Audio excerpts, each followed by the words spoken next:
Okay, magandang araw mga kahapi, mga katusok. May nagtatanong nga pala sa akin dito sa comment section.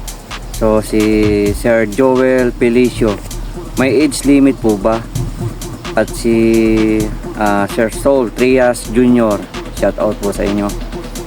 Ano po ang age limit? So yun po yung tanong nila. May age limit po ba at ano po yung age limit? So base po sa company namin, hindi ko po sure sa ibang company dito sa Hungary o agency sa atin sa Pilipinas. So base po sa amin, sa agency po namin ay ang pinakamatanda po dito na kasama ko ay 45. So yun po yung alam ko sa pinakamatanda dito sa amin. So wala pa po ako na-encounter na nag-range ng 50. Pero siguro naman po may chance pa yung mga 50 plus. Kasi po yung mga ibang taga rito na nagtatrabaho ay 50 plus na nagtatrabaho pa eh.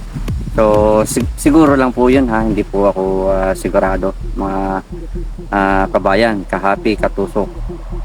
So yun po yung mga age limit na kasalukuyang na-encounter ko dito, age 45 sa Pilipino.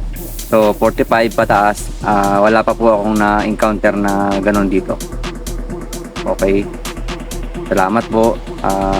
Palambing naman po mga kahapi. Paano naman po ako?